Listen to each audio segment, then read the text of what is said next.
So I have a confession. Lately, I've just been very immersed. My life's been immersive. Thanks to this Govee DreamView thing. We're gonna see if it's immersive for gaming. So let's just go ahead and check it out.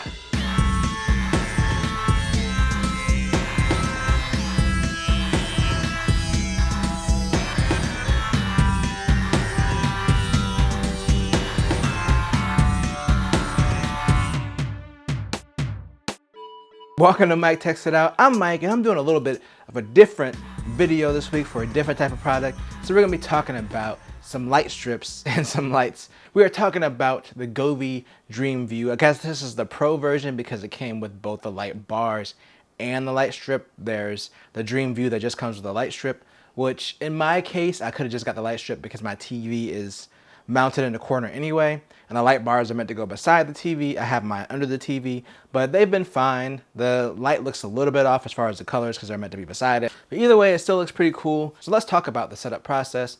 I did not record installing the light strip or the box on the back of the TV because it's a very small space back there, but yeah, it's like installing any other light strip on the back of your TV. You have adhesive. The adhesive on this is really good. It also has little white pieces that are adhesive that help hold down the corners.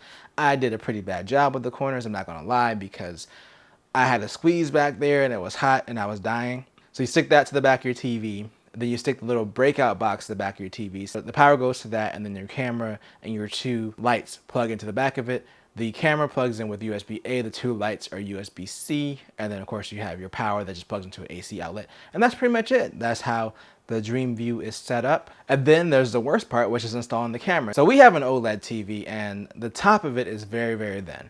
So originally when I installed it on the bottom because you can install it on the bottom. It'll ask you during the setup if it's on the top or the bottom, but it just kept falling off. Like nothing I would do would keep it up there. And it has a really good adhesive on it. It's just that the bottom of the TV heats up in the middle, and I think that was just making the adhesive loose, and it kept falling. We even tried different adhesive. I use the same adhesive that I use to keep my power strip mounted under my desk, and that's way heavier than that light, and even that kept falling off. I think it was the heat in combination with gravity that it just wasn't gonna work at the bottom. It might work for you if your TV doesn't get as hot at the bottom, but for me personally, it didn't work. So ultimately, I had to stick it on the top. There's like a little strip on the front of the mount that you can peel off to stick onto the TV. If you have a cheaper TV, that would be like a plastic bezel, so it wouldn't be a big deal. But on my TV, that's still kind of part of the screen, and I didn't want to stick anything to the screen, at least not permanently.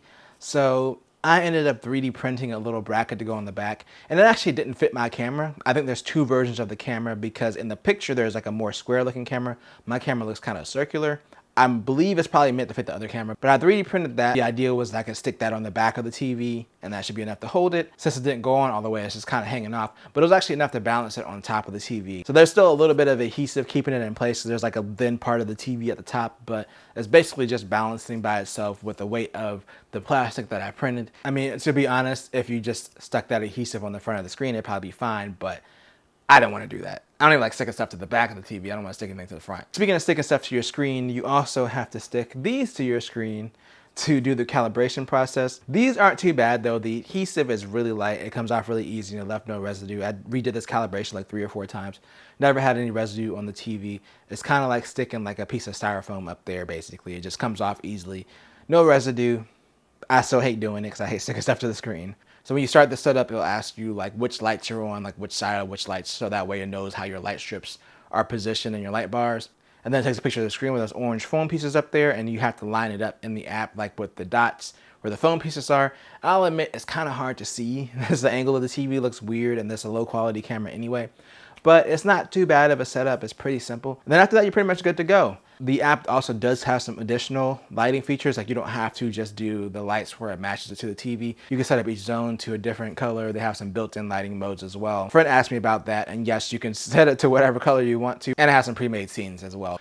Overall, lighting-wise, you do get a lot of options with this. It's really flexible if you like lights. Obviously, I do. I have them everywhere in the house. Now, let's get to the immersive part. So for the most part, my downstairs TV I usually use for watching movies and TV. From the TV standpoint, sometimes it's immersive, depending on the scene. Like action movies are really cool, especially if there's like an explosion on the screen or something like that, where the lights kind of kick up. TV show with a lot of colors looks really cool.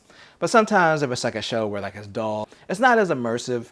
There's also an issue where sometimes, like if it's flickering a lot, that can be really distracting, especially like scrolling through the menu on like an Apple TV or even on the Xbox, or scrolling through the menu and having to blink a bunch of times. It can be unpleasant. So TV, it's fine. I wouldn't say it makes it extremely immersive. I would say there are times where the lighting is really cool and I'm like, wow, that was really cool. I wouldn't say like, oh, I'm more into the show now because of all the lights. It's like having a bigger TV. It's not really like that. It had some cool moments for sure. Like it can give you cool moments when watching TV. It's nothing game changing. They're just cool lights to have. As far as gaming, let's talk about it. So I fired up the Xbox and I played some games, and it's kind of hit or miss for games. So like for TMNT, because the characters are smaller and the background is static, the camera doesn't pick up the movement of the characters as much, so there's not really much changing as far as the lights. And then depending on the game too, if your background is like mostly one color, like for Star Wars, it just kept it like a yellowish color because of the area that I was in, like the desert type area. When I went to a fighting game like Power Rangers, did a way better job of picking up the colors.